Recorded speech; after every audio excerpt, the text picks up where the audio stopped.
These, I got a little obsessed with mine. In fact, I got a little obsessed with all my stuff. Have you ever wondered where all the stuff we buy comes from and where it goes when we throw it out? I couldn't stop wondering about that, so I looked it up. And what the textbook said is that stuff moves through a system from extraction to production to distribution to consumption to disposal. All together, it's called the materials economy. Well, I looked into it a little bit more. In fact, I spent 10 years traveling the world, tracking where our stuff comes from and where it goes. And you know what I found out?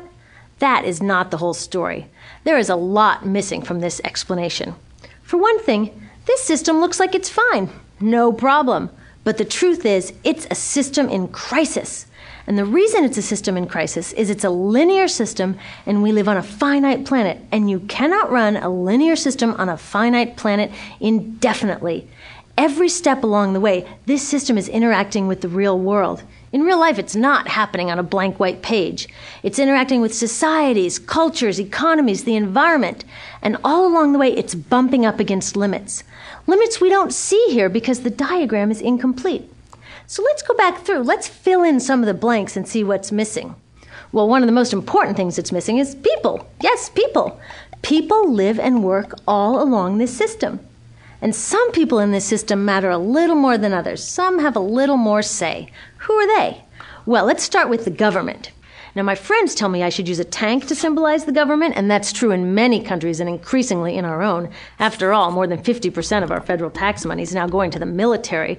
But I'm using a person to symbolize the government because I hold true to the vision and values the government should be of the people, by the people, for the people. It's the government's job to watch out for us, to take care of us. That's their job.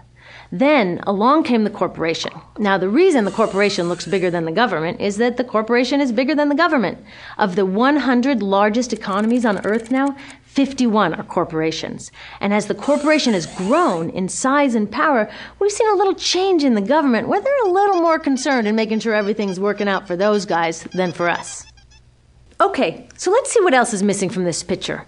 We'll start with extraction, which is a fancy word for natural resource exploitation, which is a fancy word for trashing the planet. What this looks like is we chop down the trees, we blow up mountains to get the metals inside, we use up all the water, and we wipe out the animals. So here we are running up against our first limit. We are running out of resources. We are using too much stuff. Now, I know this can be hard to hear, but it's the truth, so we've got to deal with it. In the past 3 decades alone, 1/3 of the planet's natural resource space has been consumed. Gone. We are cutting and mining and hauling and trashing the place so fast that we're undermining the planet's very ability for people to live here.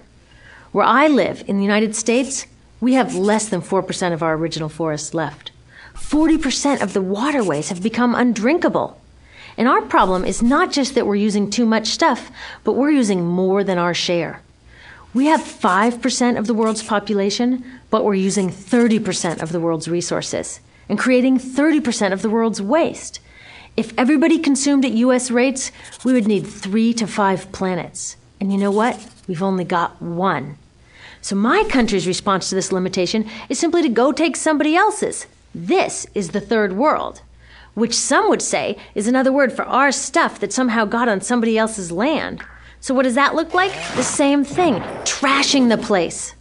75% of global fisheries now are fished at or beyond capacity.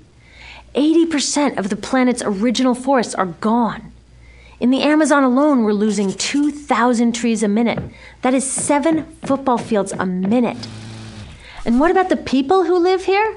Well, according to these guys, they don't own these resources, even if they've been living there for generations. They don't own the means of production, and they're not buying a lot of stuff.